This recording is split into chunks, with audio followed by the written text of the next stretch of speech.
Hi guys, I wanted to go ahead and re-record this so that you are actually able to follow along as I am reading. So we're going to start with reading Among the Hidden by Margaret Peterson Haddix, Chapter 1. He saw the first tree shudder and fall, far off in the distance. Then he heard his mother call out the kitchen window, "Luke, inside, now!" He had never disobeyed the order to hide. Even as a toddler, barely able to walk in the backyard's tall grass, he had somehow understood the fear in his mother's voice. But on this day, the day they began taking the woods away, he hesitated. He took one extra breath of the fresh air, scented with clover and honeysuckle, and coming from far away, pine smoke. He laid his hoe down gently and savored one last moment of feeling warm soil beneath his bare feet. He reminded himself, "I will never be allowed outside again, maybe never again as long as I live." He turned and walked into the house as silently as a shadow.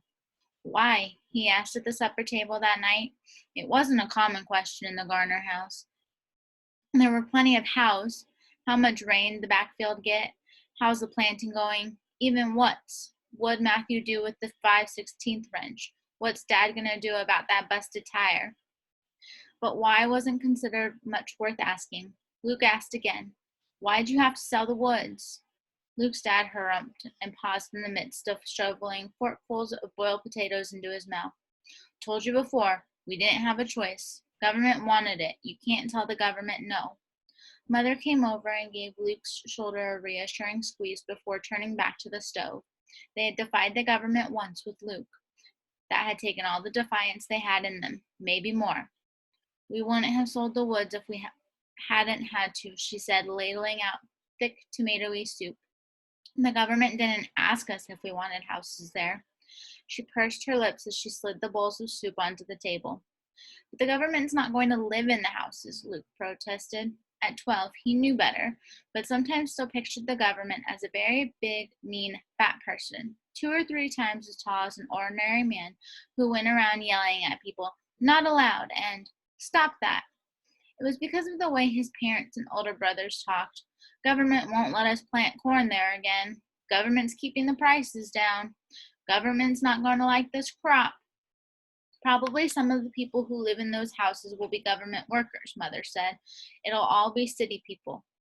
If he'd been allowed, Luke would have gone over to the kitchen window and peered out at the woods, trying for the upteenth time to picture rows and rows of houses where firs and maples and oaks now stood, or had stood.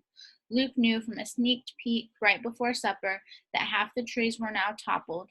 Some already lay on the ground. Some hung at weird angles from their former lofty positions in the sky. Their absence made everything look different, like a fresh haircut exposing a band of untanned skin on a forehead.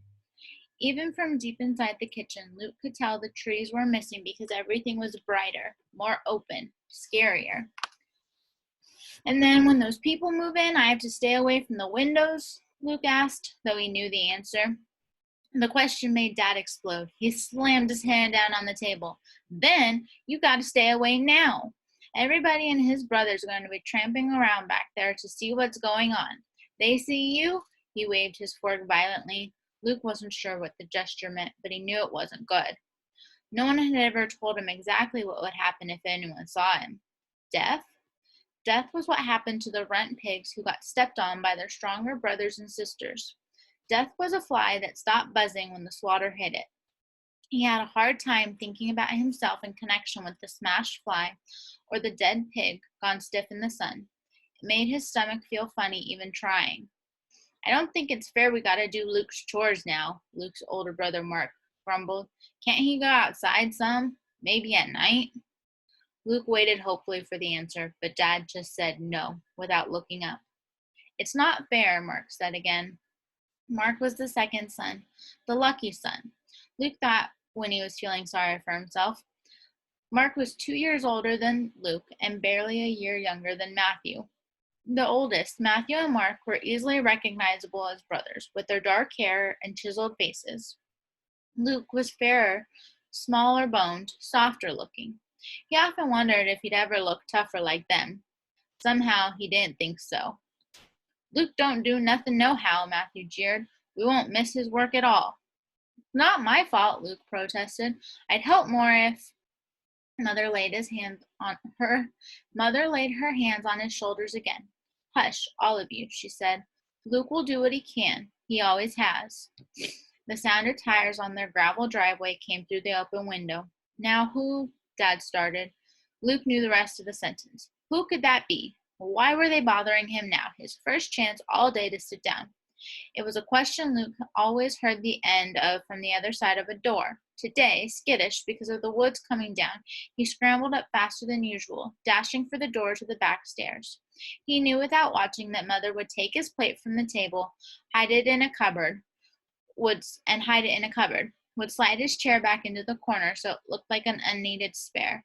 In 3 seconds, she would hide all evidence that Luke existed, just in time to step to the door and offer a weary smile to the fertilizer salesman or the government inspector or whomever else had come to interrupt their supper.